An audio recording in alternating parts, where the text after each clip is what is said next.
이사야 1장 21절부터 31절까지 읽어드리겠습니다.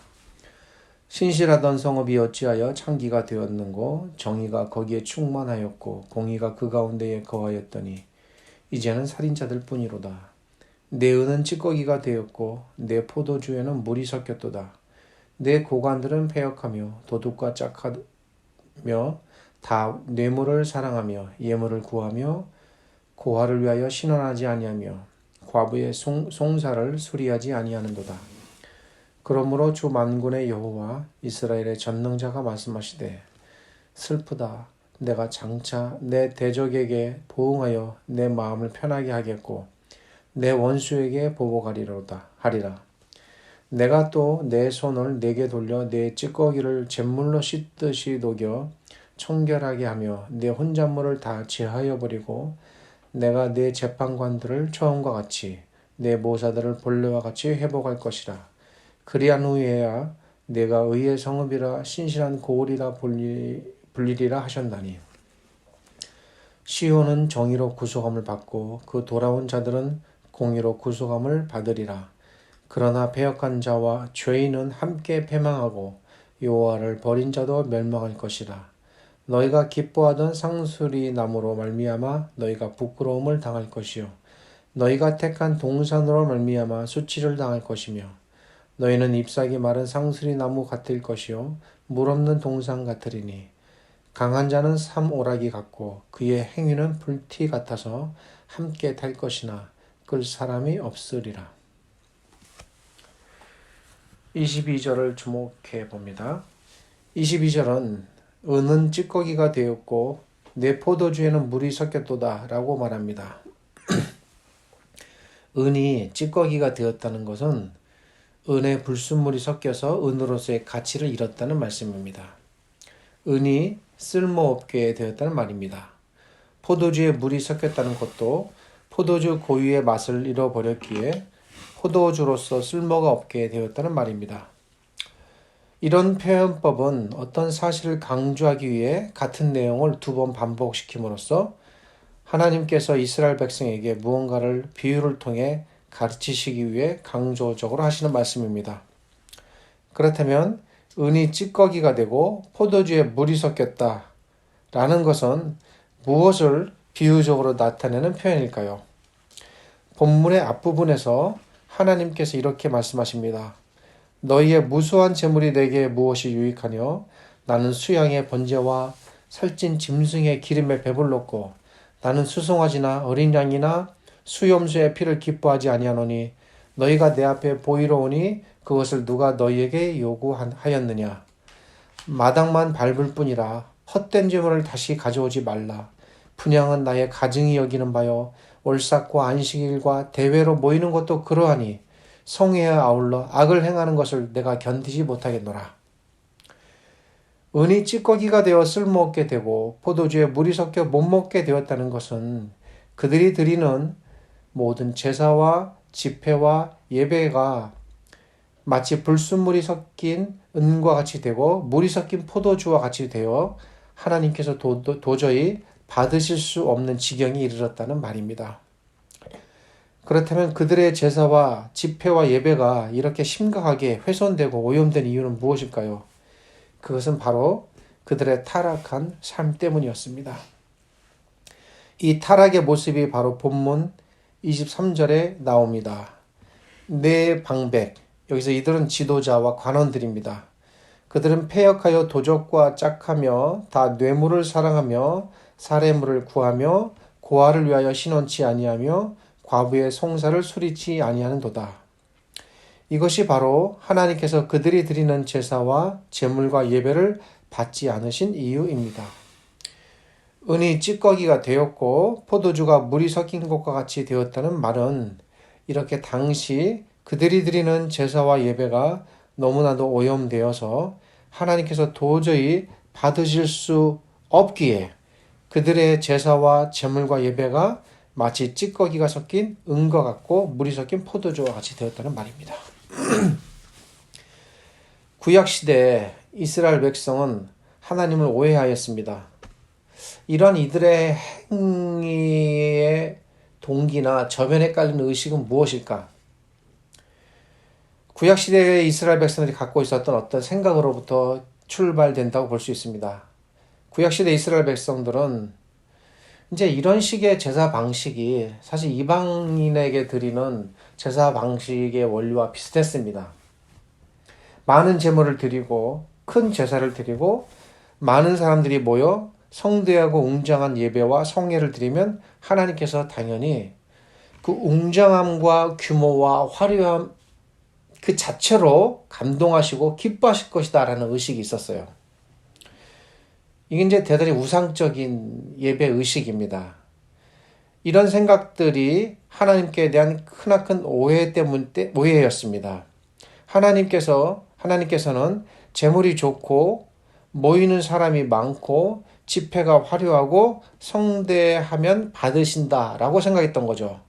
결국 그렇지 않은데 하나님이 그런 분이다라는 생각을 갖고 있었습니다. 그러한 것들로 인하여 하나님께서 감동받으시고 기뻐하신다라는 생각이 있었습니다. 하나님께서는 결코 예배가 웅장하고 화려하고 모이는 사람이 대단하다고 하여 그 자체를 기뻐하고 그것 때문에 감동받고 그거를 즐거워하시는 그런 분이 아닙니다. 왜냐하면 하나님께서 받으시는 것은 제물이나 제사 자체가 아니기 때문이었습니다. 하나님께서 받으시는 것은 드리는 내용물이 아니라 드리는 자, 곧 그 사람입니다. 드리는 자를 받으실 만하면 그가 드리는 것도 기뻐하시는 거고 드리는 자를 받으실 만하지 않으면 그가 무엇을 드린다 해도 아무리 대단하고 위대한 것을 드린다 할지라도 남들이 감히 흉내낼 수 없는 어마어마한 것을 드린다 할지라도 받지 않으십니다. 하나님에 대한 명확한 이해가 어긋나고 빗나갔기에 이러한 시기에 예배의 형태가 이스라엘 구약시대 후반으로 갈수록 점점점 성행하게 되었습니다. 하나님에 대한 일종의 오해였습니다. 이만하면 받으시겠지. 이 정도면 감동하시겠지. 참으로 하나님께 대한 크나큰 오해였습니다. 드리는 것만으로 하나님을 감동시키려는 것.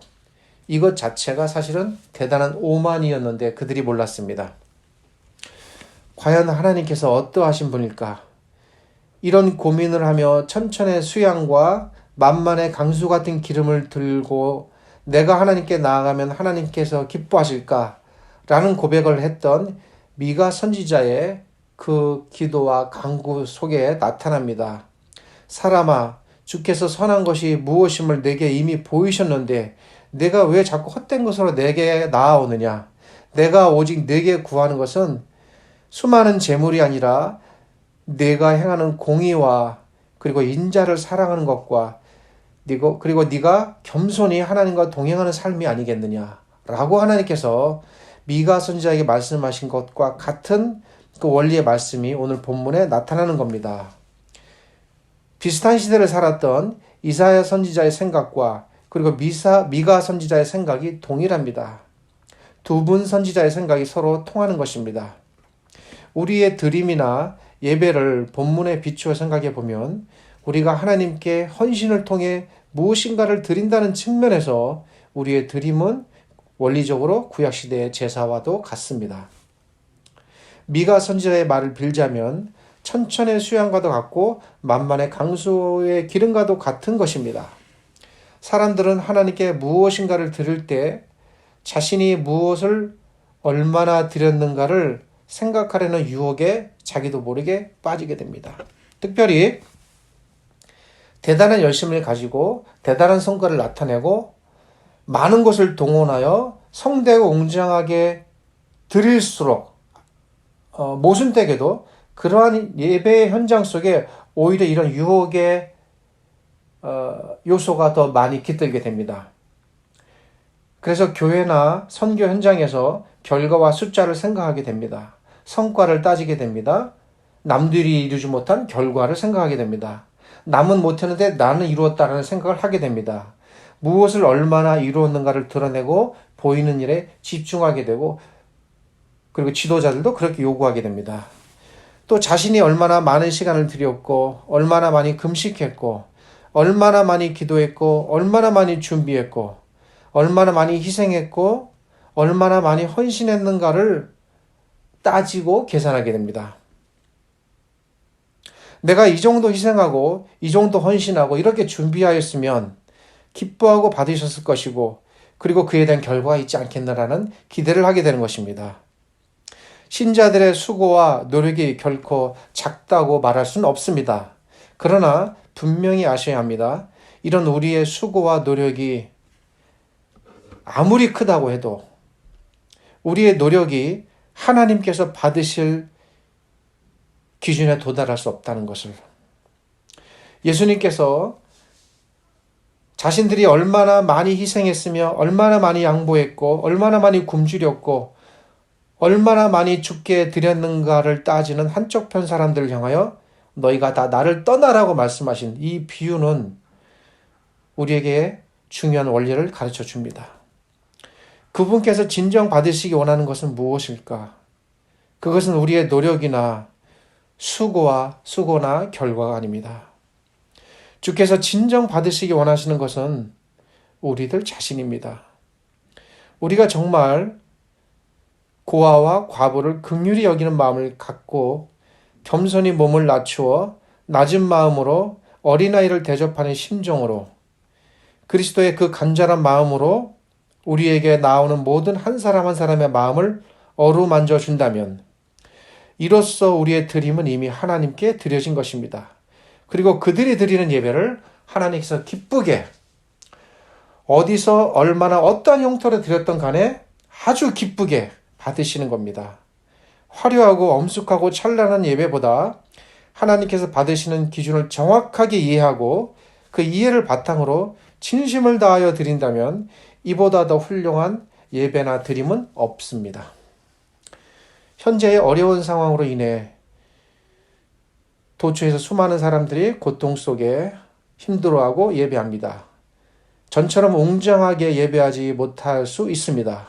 그럴지라도 우리가 기꺼이 예배의 자리로 각자의 처소에서 나아갈 수 있는 근거는 하나님께서 바로 이렇게 드리는 자의 중심과 마음을 살피고 받으신다는 이 성경의 가르침 때문입니다. 우리가 드리는 모든 예배의 정신, 이 정신이 언제나 깃들기를 바랍니다. 우리가 수고하고 드리는 모든 헌신 속에 이 정신이 언제나 깃들기를 바랍니다.